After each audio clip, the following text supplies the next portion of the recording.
नमस्कार।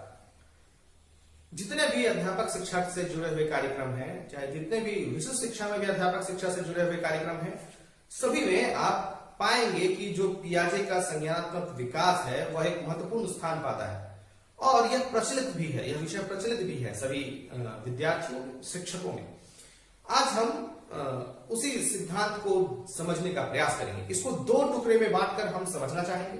पहले खंड में हम सिर्फ जानेंगे कि उन्होंने जो स्कीमा बनने की जो एक कॉन्सेप्ट कैसे बनता है, एक स्कीमा कैसे बनता है, जो उसको उन्होंने बताया है, उस पर चर्चा करेंगे। और दूसरे खंड में हम बात करेंगे उनके द्वारा जो स्टेजेस बताए गए हैं किसी विकास क्रम में, संज्ञानात्मक विकास में, उन पर बात करेंगे। जीन पियाजे का जन्म 1896 में स्विट्जरलैंड में हुआ। वे अपने ग्रेजुएशन को पूरा करने के बाद फ्रांस चले गए और वहां पर ही उन्होंने बिने द्वारा जो स्थापित विद्यालय था उसमें काम भी किया। वही बिने जिन्होंने स्टैनफोर्ड बिने इंटेलिजेंस स्केल बनाया है। वहां पर उन्होंने यह महसूस किया कि जो बच्चों के सोचने की प्रक्रिया है या जो पैटर्न है वो बड़ों के सोचने के स्वरूप से बिल्कुल भिन्न है। वे बाद में 1921 में स्विट्जरलैंड वापस आ गए और 1923 में उनकी शादी भी हो गई। किंतु उनके मस्तिष्क में जो जिज्ञासा थी कि बच्चों के सोचने का पैटर्न बड़ों के सोचने के पैटर्न से अलग होता है, इसका जवाब ढूंढने के लिए उन्होंने अपने ही 3 बच्चों का गहन अवलोकन किया और वह एक जनरलाइजेशन के साथ, एक सामान्यीकरण के साथ सामने आए। आज इसे प्रचलित रूप में संज्ञानात्मक विकास का सिद्धांत कहते हैं। 1960 के दशक तक उनके इस सिद्धांत को बहुत पहचान नहीं मिली थी। बाद में इनकी यह थ्योरी बहुत ही प्रचलित हुई। आज भी यह बहुत प्रचलित है। यहां यह बताना मैं आवश्यक समझता हूं कि जीन पियाजे 1929 में इंटरनेशनल ब्यूरो ऑफ एजुकेशन यानी IBE के निदेशक भी बने और लंबे समय तक अपनी इस पद पे अपनी सेवाएं दी हैं। IBE यूनेस्को का एक अंग है।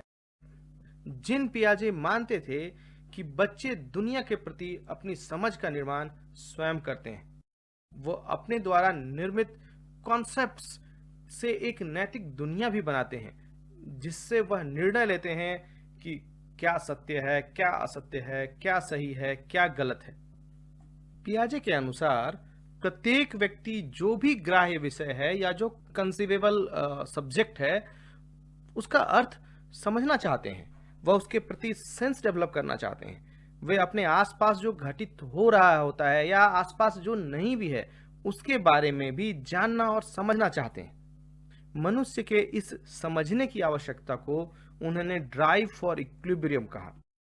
यानी इक्विलिब्रियम एक संज्ञानात्मक अवस्था के रूप में उन्होंने बताया कि जो पुराने मौजूदा हमारे अनुभव हैं उनकी मदद से जो नए अनुभव होते हैं उनकी जब हम व्याख्या करते हैं वह इक्विलिब्रियम है। पियाजे के अनुसार हम अनुभवों की समझ बनाने और संतुलन तक पहुंचने के लिए स्कीमा बनाते हैं। स्कीमा का संबंध मेंटल ऑपरेशंस और कॉग्निटिव स्ट्रक्चर से है जो हमारी निर्मित समझ का प्रतिनिधित्व करती है। यानी जो हमारे अंदर समझ है, समझ का एक पैटर्न है, समझ की एक जो स्ट्रक्चर बना हुआ है उसे हम स्कीमा कहते हैं। इक्विलिब्रियम को प्राप्त करने के लिए एक व्यक्ति 2 तरह की प्रक्रिया करता है। पहला, ऑर्गेनाइजेशन। ऑर्गेनाइजेशन एक ऐसी प्रक्रिया है जिसके द्वारा हम स्कीमा बनाते हैं या इसका उपयोग करते हैं जिससे अनुभवों की समझ बन सके।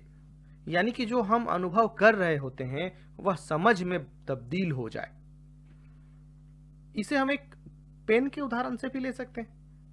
अगर एक पेन है, एक कलम है, तो उसका एक स्कीमा बना हुआ है, हम किसे कलम कहेंगे। यानी कि कलम के प्रति एक हमने उसके विशेषताओं को लेते हुए हमने एक स्कीमा पेन का बनाया हुआ है और उस पेन के स्कीमा से हम पेन को पहचानते हैं, दूसरे किसी को भी पेन की संज्ञा देते हैं। दूसरा जो प्रकार है वह है अनुकूलन का। अनुकूलन, यदि हमें कोई ऐसा नया अनुभव प्राप्त हो जाए जिसे हमारी जो पहले से मौजूदा स्कीमा है वह उसकी विवेचना करने में पर्याप्त ना हो, ऐसी स्थिति में जो हमारा इक्विलिब्रियम है या संतुलन है वह बाधित हो जाता है। इसे पुनः स्थापित करने के लिए हम स्कीमा का अनुकूलन या एडेप्टेशन करते हैं। अनुकूलन में दो पारस्परिक प्रक्रियाएं होती हैं, एक एकोमोडेशन और दूसरा एसिमिलेशन। एकोमोडेशन अनुकूलन का ही एक रूप है जिसके दौरान कोई भी व्यक्ति अनुभवों के अनुसार एक मौजूदा स्कीमा को संशोधित तो करता है और संशोधित करके एक नया स्कीमा बना देता है। उदाहरण के लिए, यदि हमने पेन का जो स्कीमा बनाया हुआ है और हमें कोई स्केच पेन दे, तो हम उसको स्केच पेन को पेन के स्कीमा में नहीं रखेंगे, उस स्कीमा को मॉडिफाई करेंगे और स्केच पेन को पेन के स्कीमा से अलग रखेंगे। यानी कि हमने स्केच पेन का एक नया स्कीमा बनाया। ये जो संतुलन की प्रक्रिया है, इसको हम एकोमोडेशन में रख सकते हैं। दूसरी समकक्ष प्रक्रिया है एसिमिलेशन। एसिमिलेशन अनुकूलन का एक रूप ही है जिसके दौरान व्यक्ति पर्यावरण में मौजूद स्कीमा में एक अनुभव को शामिल कर लेता है, यानी कि जो पहले से उसका स्कीमा बना हुआ है उस स्कीमा में परिवर्तन कर वो नए अनुभवों को शामिल करता है। हम चूंकि पेन का एग्जांपल ले रहे हैं, यदि आपको कोई दूसरे प्रकार का पेन मिलता है, यानी कि जो टिप टॉप वाले पेन कहते हैं जैसे, या कैप वाला, बिना कैप वाला, यूज एंड थ्रो पेन, ये जो भी पेन की संज्ञा या नए नए स्वरूप देखते हैं, उसे हम पेन की ही स्कीमा में एक अलग कुछ मॉडिफिकेशन, अपने अनुभवों को शामिल कर उस स्कीमा को, पेन के स्कीमा को मॉडिफाई कर लेते हैं। इस बात की चर्चा हम लोगों ने पहले ही की थी कि पियाजे मानते हैं कि प्रत्येक बच्चा अपने समझ का निर्माण स्वयं करता है। तो इसलिए जो ये स्कीमा बनते हैं या स्कीमा मॉडिफाई होते हैं, यानी स्कीमा का जो ऑर्गेनाइजेशन है या एडेप्टेशन है, यह प्रत्येक बच्चे के लिए अलग अलग होगा। हम यह नहीं कह सकते कि जो उदाहरण हमने यहां बताए हैं पेन के स्कीमा बनने में, प्रत्येक बच्चे में ऐसा ही बनेगा। यह प्रत्येक बच्चों के लिए भिन्न होगा। और हाँ, स्कीमा को प्लूरल रूप में स्कीमाज या स्कीमाटा के नाम से भी जाना जाता है। मैं समझता हूं कि स्कीमा के बारे में आपकी एक समझ बनी होगी और आप समझ चुके होंगे कि स्कीमा किस रूप से किसी व्यक्ति में अडैप्ट होता है, जैसा कि पियाजे बताते हैं। फिर मिलते हैं किसी नए विषय वस्तु के साथ। तब तक के लिए नमस्कार, जय हिंद।